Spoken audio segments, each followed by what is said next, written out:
Do you know the difference between ultra processed food and non-processed food? It's okay. A lot of people don't. What we're going to do today is we're going to learn exactly what ultra processed food is and why you should be worried about eating it. My name is Ed Logan. I want to welcome you to From Processed to Pure Food Movement. Today is going to be a really critical day for understanding what types of food we are eating and understanding the health benefits or non-benefits of eating ultra processed food. So I'm going to share my screen with you, and we're going to go ahead and look at the NOVA classification system. And you can very easily go to this. Okay, this is the NOVA food classification system, and we're going to look at some of these. And there's a particular part in here that I want us to take a look at, and then we're going to go into another one that goes specifically in what ultra processed food really is. All right. So this is the NOVA classification. It says NOVA classifies all foods into the four groups. One of these, termed ultra processed food, is made up of snacks, drinks, ready meals, and many other product types formulated mostly or entirely from substances extracted from foods or derived from food constituents. Ultra-processed foods are made possibly by use of many types of additives, including those that imitate or enhance the sensory qualities of foods or culinary preparations made from foods. Let's continue reading this.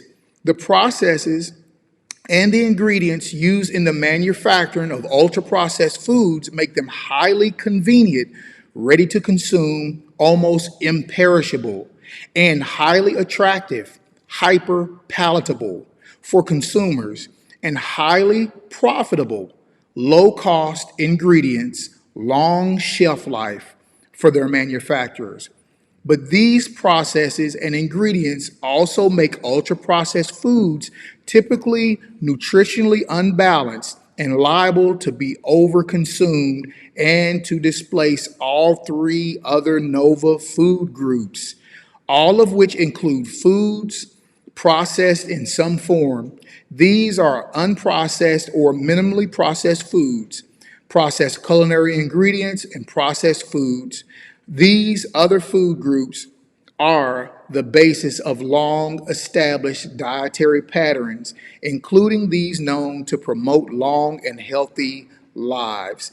Now let's pay attention to this first part right here. The convenience and attractiveness of ultra-processed foods as defined by NOVA and their aggressive marketing are among the reasons why they now amount to around or even more than half of the total dietary energy consumed in high-income countries with less established dietary patterns based on freshly prepared meals such as the United States of America, Canada, the United Kingdom of Great Britain and Netherlands or the Northern Islands, and Australia. Their sales in middle-income countries include those whose cultures based on freshly prepared meals have so far survived and growing very fast, up to 10% per year. Okay, so let's get out of this. So this is somewhat of a new thing within the last, let's say, since 1960.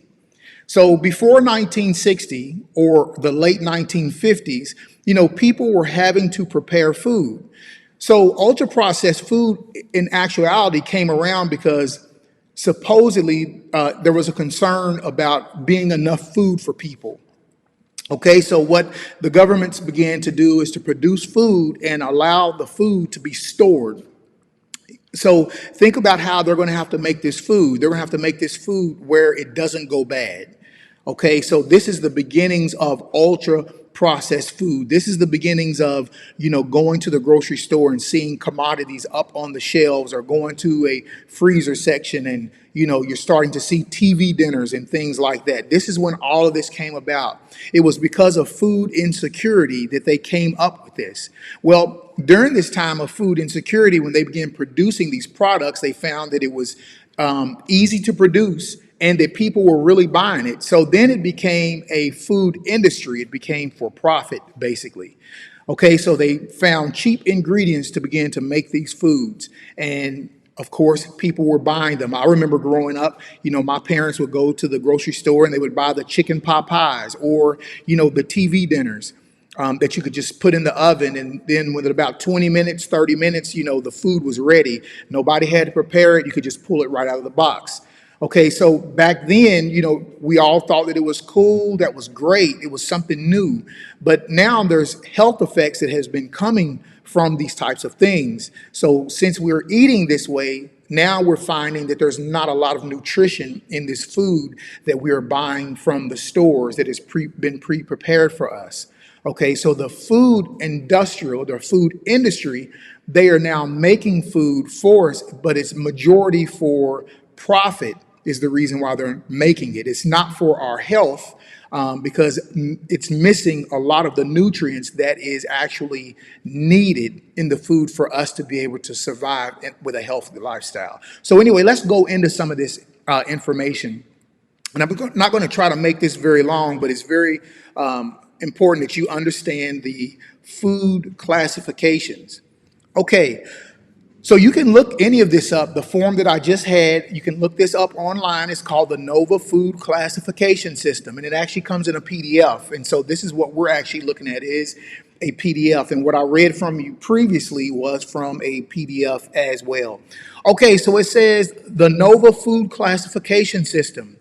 The following reference was adopted from the NOVA Food Classification System, which was designed by the Center of Epidemiological Studies in Health and Nutrition, School of Public Health, University of Sao Paulo, Brazil. NOVA helps people group foods according to the extent and purpose of the processing they undergo. Food processing, as identified by NOVA, involved in physical and biological and chemical processes that occur after foods are separated from nature and before they are consumed are used in the preparation of dishes and meals. Okay, so we're going to look at the first food group here. So group one is going to be consistent of unprocessed or minimally processed foods. Unprocessed or minimally processed food. Okay, unprocessed or natural foods are obtained directly from plants or animals and do not undergo any alterations following their removal from nature. Okay, so that's unprocessed. That means you grab an orange off the tree, you eat the orange. That's unprocessed. Okay, then you have minimally processed.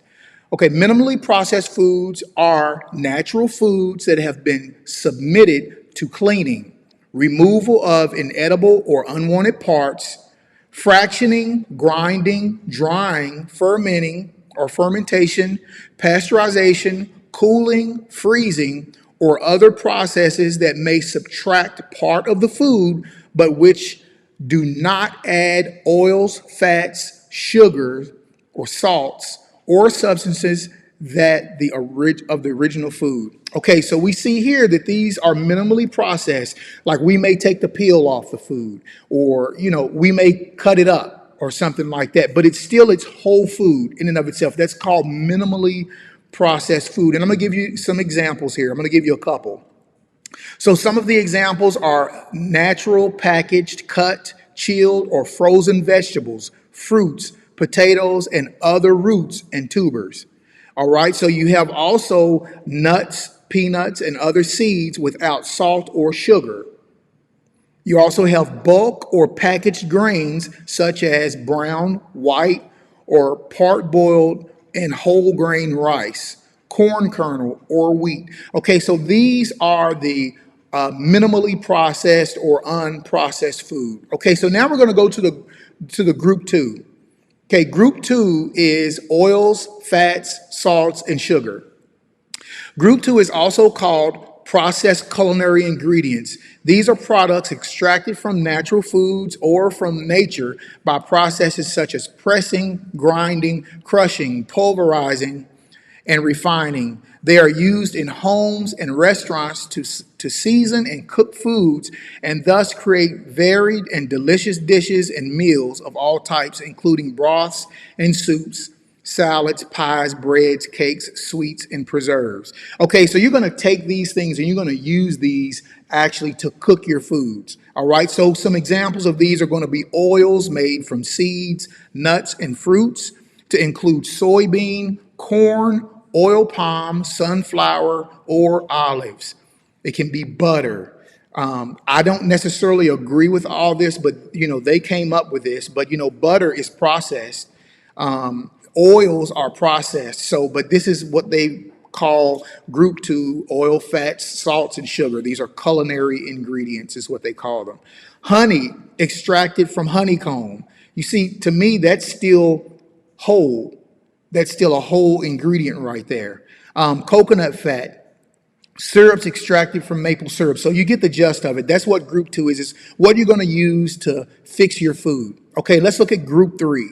Group three is processed foods. Now, there is a difference between processed food and ultra processed food. Processed foods are products manufactured by industry with the use of salt, sugar, oil, or other substances added to natural or minimally processed foods to preserve or to make them more palatable. They are derived directly from foods and are recognized as versions of the original foods. They are usually consumed as a part of or as a side dish in culinary preparations made using natural or minimally processed foods. Most processed foods have 2 or 3 ingredients. Okay, so a group 3 processed food would be something like canned or bottled legumes or vegetables preserved in salt or brine or vinegar or by picking. Tomato extract, paste, or concentrates. See, all of these things, it says with salt and or sugar. So you see the processed food has had added things added to it, such as the salt, such as sugar, such as oil and fats, different things like that. So it is processed. It's not of its whole self. It is processed. You see down here at the bottom, it says beef jerky, bacon, salted or sugared nuts, and seeds. So, when we buy salted nuts, it is considered to be a processed food, even though the nut itself is whole, but because salt was added to it, that makes it different. Okay, so let's look at the last one. This is the one we really want to touch on right here. Group 4, ultra processed foods. Ultra processed foods are industrial formulations. And we're going to repeat this again. Ultra processed foods are industrial formulations made entirely or mostly from substances extracted from foods, oils, fats, sugars, starch, and proteins derived from food constituents, hydrogenated fats, and modified starch, or synthesized in laboratories from food substrates or other organic sources, flavor enhancers, colors, and several food additives used to make the product hyper-palatable. Manufacturing techniques include extrusion, molding, and processing by frying. Beverages may be ultra-processed. Group 1 foods are a small portion of or are even absent from ultra-processed products. Okay, so let's look at some of these examples. Fatty, sweet, savory, or salt packaged snacks. Biscuits, what we would call cookies here in the U.S. Ice cream and frozen desserts. Chocolates, candies, and confectionaries in general. Cola, sodas, and other carbonated soft drinks, energy and sports drinks, canned, packaged, dehydrated, powdered, and other instant soups, noodles, sauces, desserts, drinks mixed and seasoning, sweetened and flavored yogurts, including fruit yogurts, dairy drinks, including chocolate milk, sweetened juices. Moms, dads, we're feeding our children juice that has had extra sugar added into it, and it's not even real juice. Sweetened juices, Margarines and spreads, they're not real butter. Prepared packaged meats, fish, and vegetables. Ah, okay, so now we're moving into food that's already been cooked for us. Prepared pizza and pasta dishes. Prepared burgers and hot dogs, sausages. Prepared poultry and fish nuggets and sticks. Other animal products made from remnants. That means the discarded parts that they normally don't use. They'll take those parts and make something else out of it. Packaged breads, hamburger, and hot dog buns. Baked products made with ingredients such as hydrogenated vegetable fat, sugar, yeast, whey, emulsifiers, and other additives. Breakfast cereals and bars. Listen to this, infant formulas and drinks, and meal replacement shakes such as, i.e., Slim Fast. Pastries, cakes, and cake mixes, distilled alcoholic beverages such as whiskey, gin, rum, and all of those products. Okay, so now that you understand the different classifications of food, okay, group one is going to be your non-processed or very minimally processed. Group two is going to be your culinary, like your spices, okay? So that's culinary process. Group three is going to be processed. That means they're going to add sugar, salt, fat, and that stuff to it too, okay? But it is derived from the natural source of food. Group four, this is the one right here that is the problem. Group four is made from extracts of food. It's made from parts of food, and some of it doesn't even have real food in it. Okay, this is stuff that they take and they mold and make and add flavorings and colorings, and they make it into a edible product. It's technically not food. It's something that is made and produced. You see, this is what the body can't take. This is where the illness comes from. This is where the overweight comes from. All of this is where that comes from, okay? So you wonder why people are getting sicker and sicker, and there's more hospitals, more medical centers being made, all of this, and you watch, and it's because we're eating so much ultra-processed food. 70% of America's diet is ultra-processed food, not minimally processed food. Ultra processed food, meaning it is manufactured for us and made for us. When you go down the street and you see the different fast food places, that's all ultra processed food. Okay, so hopefully today you got a good understanding of what processed food is, minimally processed food is, non-processed food, and last but definitely not least is ultra processed food. All right, so I hope you got a good understanding of that today. We'll be talking a lot more about this coming up here in the new future. So stay tuned with this channel. Hey, if you would please subscribe to this channel, leave a comment down below. Tell me what your thoughts is. Tell me if you learned anything about ultra processed food today, even if you didn't know what it was. But just leave me a message and let me know. All right. Hey, I will see you on the next video. Bye-bye.